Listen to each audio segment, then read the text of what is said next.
You know, I never really thought that we'd get to a point in time in life where we're playing an upside down version of Tetris on a handheld quite like this, but here we are. So you might be asking yourself the question, what am I going to do with this review? And to answer that, I have absolutely no idea. So let's just get right into it, shall we? It's game time! Hey guys, what's going on? RetroGamer here, and welcome back to another review. And this time, man, uh, I don't know about this one, man. Am I hitting a new low for the channel? Like, I know I've talked about some very bad handhelds, mostly just NES clones, but this one, it's not bad.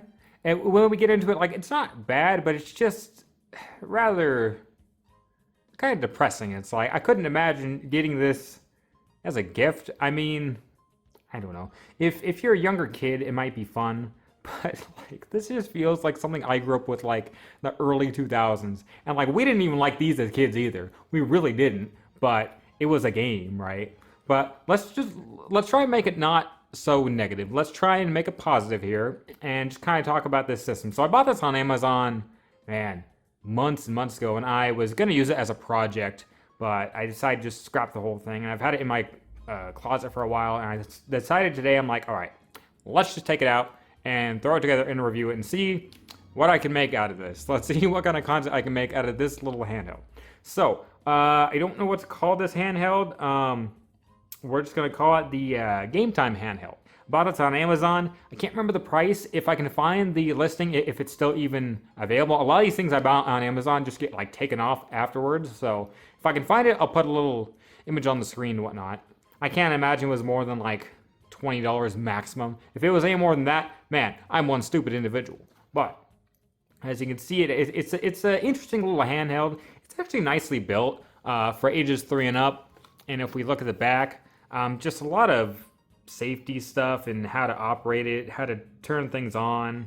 It takes 2 AA batteries, so it takes its own power supply. There's different colors that you can get to. On the bottom has blue, pink, and black over here, which is the one that I got. I couldn't find yellow at all. I don't think this is an actual color that they have back when I bought it, but who knows if it's even still up. I don't know at this point in time of recording. But if we take it out and we put the box to the side, it comes in this nice little plastic, and it even has a little screen protector up on here. I'm gonna leave it on, actually. I'm just gonna leave it on. Maybe I'll give it to someone that's quite younger, I don't know, but I'm just gonna leave that on. If we look at the back, oh, I didn't put the back on, but there's supposed to be a little back on here. I think it's over there somewhere. I was trying to find some AA's that worked.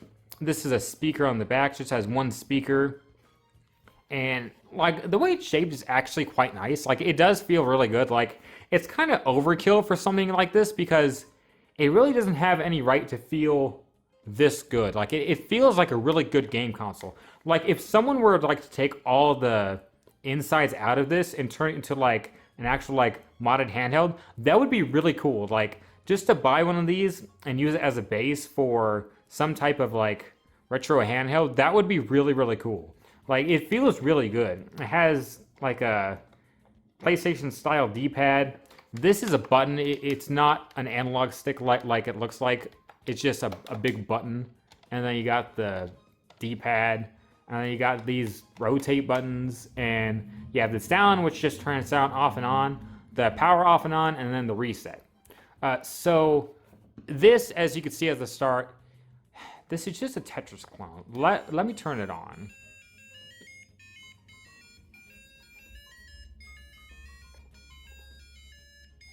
That song goes on for way too long. You can skip it, but I didn't want to skip it because I wanted you to experience the full joy of this thing. It's quite interesting. So when you scroll through, let me see, yeah. So when you scroll through here, it has 23 different versions of Tetris. And it just scrolls back over. Over here, you can see that you can set the, let's see if I can go a little closer here. It's really hard with the angle. You have to hold it just right to even see, because if you hold it like that, you can't even see it. So you have to tilt it, and then you can adjust the speed. If you do over here, you can adjust the speed and then the level, and then you're choosing just random nonsense. Like if we reset it and just press start, it'll just take you to Tetris. Just standard Tetris with no music. It's it's a very sad version of Tetris. It's just playing Tetris with the music off. It just has sound effects.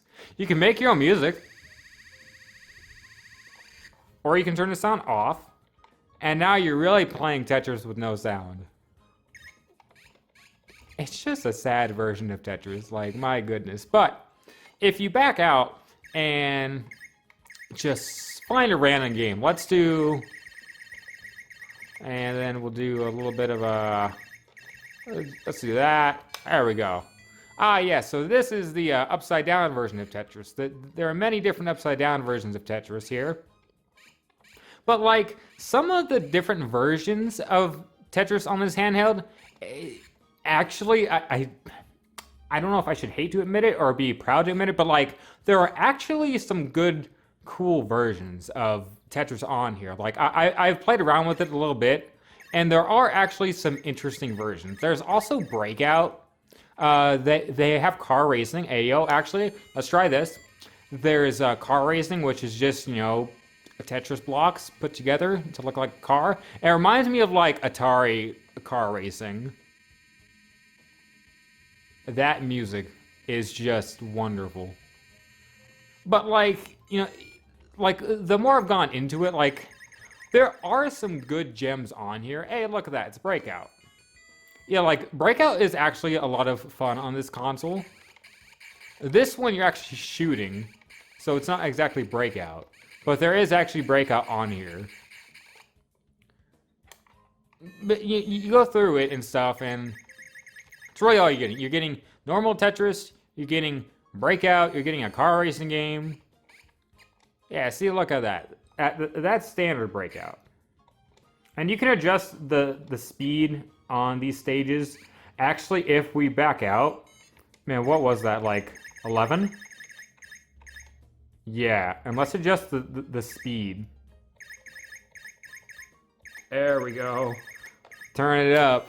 Then it gets intense. Oh yeah, look at that.